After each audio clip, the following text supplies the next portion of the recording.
Le compostage, c'est magique. Ça transforme des déchets quotidiens en une terre riche et fertile. Mais avez-vous déjà réfléchi à la quantité de déchets que nous jetons sans même y penser? Et si vos déchets pouvaient faire prospérer votre jardin? Aujourd'hui, on plonge dans la pratique simple et révolutionnaire du compostage. Comment ça marche? Pourquoi c'est important? Et comment vous pouvez commencer aujourd'hui? Le compostage, c'est le système de recyclage ultime de la nature. Imaginez toutes ces peaux de bananes, le marc de café, et ces pauvres feuilles de salade oubliées au fond du frigo, qui ont une seconde vie. C'est ça, le compostage. C'est comme une thalasso VIP pour les déchets organiques, où les bactéries, les champignons et les vers de terre décomposent tout en une terre riche et friable que vos plantes vont adorer. Non seulement ça booste votre jardin, mais ça réduit aussi considérablement les déchets dans les décharges, et donc les gaz à effet de serre. Pour commencer, il vous faut le bon mélange. Des vers, des déchets végétaux et de l'herbe coupée, pour l'azote, et des brins, des feuilles mortes, du carton et des brindilles, pour le carbone. L'équilibre est essentiel. Trop de vers, et votre compost sentira l'apocalypse zombie. Trop de brins, et la décomposition sera aussi rapide qu'un escargot. Par contre, il y a des choses à éviter. La viande, les produits laitiers et les aliments gras attirent les nuisibles, et les plantes malades, ou l'herbe traitée chimiquement, peuvent introduire des toxines. Faites simple, et votre compost vous remerciera. Choisissez un bon emplacement. Un endroit aéré, avec un bon drainage et un peu de soleil pour activer le processus. Si vous placez votre compost directement sur le sol, les vers de terre se feront un plaisir de vous aider à la décomposition. Si vous manquez d'espace, pas de panique. Les composteurs et les lombricomposteurs fonctionnent aussi très bien, même sur un balcon.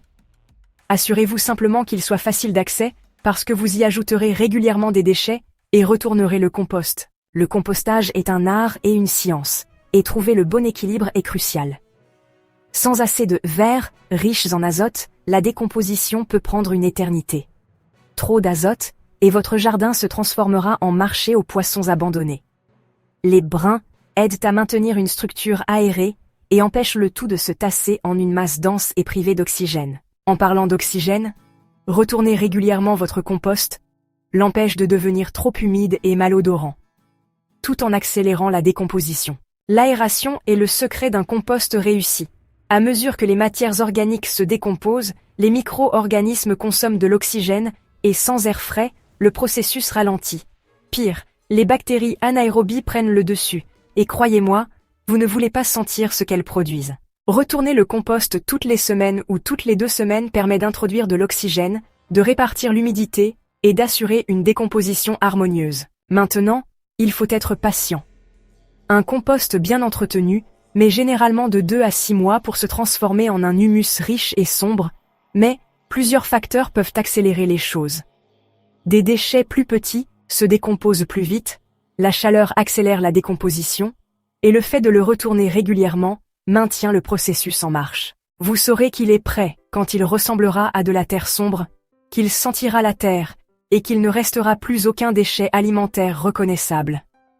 Si vous voyez encore des morceaux de peau d'avocat ou des épis de maïs coriaces, laissez-lui plus de temps. Même les meilleurs rencontrent des problèmes, mais la plupart sont faciles à régler. Si votre compost sent mauvais, il est probable qu'il soit trop humide ou qu'il contienne trop d'azote. Ajoutez des brins, comme des feuilles mortes, ou du papier déchiqueté pour rééquilibrer le tout.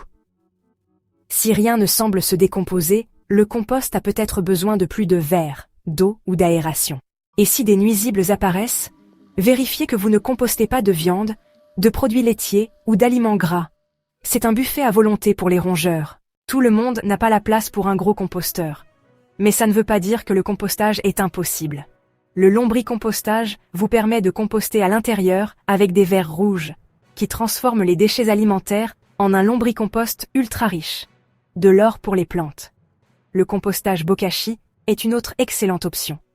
Il utilise la fermentation pour décomposer les déchets alimentaires avec une odeur minimale. Même les petites actions peuvent en faire une grande différence. Une fois votre compost complètement décomposé, il est temps de l'utiliser. Mélangez-le à la terre de votre jardin pour améliorer sa structure, étalez-le comme paillis pour retenir l'humidité et supprimer les mauvaises herbes. Ou mélangez-le à vos terreaux pour les plantes en pot. Vous pouvez même faire du thé de compost, Faites infuser une poignée de compost dans de l'eau pendant quelques jours, filtrez et utilisez-le comme engrais liquide. Le compostage est plus qu'une simple technique de jardinage. C'est un petit geste qui a un impact énorme. Transformer les déchets de cuisine et de jardin en une terre précieuse, c'est moins de déchets à la décharge, des plantes en meilleure santé et une planète plus verte. Et soyons honnêtes, il y a quelque chose d'incroyablement satisfaisant à regarder ces plantes s'épanouir dans une terre que l'on a fabriquée soi-même. Que vous composiez dans un tas au fond du jardin ou dans un petit lombricomposteur sous votre évier, le processus est une expérience enrichissante qui enseigne la patience, l'équilibre et à quel point la nature est fascinante. Je vous laisse en discuter dans les commentaires. Quelle est la chose la plus bizarre que vous ayez compostée? Vous pouvez nous soutenir en vous abonnant si ce n'est pas déjà fait. Prenez soin de vous, prenez soin de vos proches, et à bientôt dans une autre vidéo.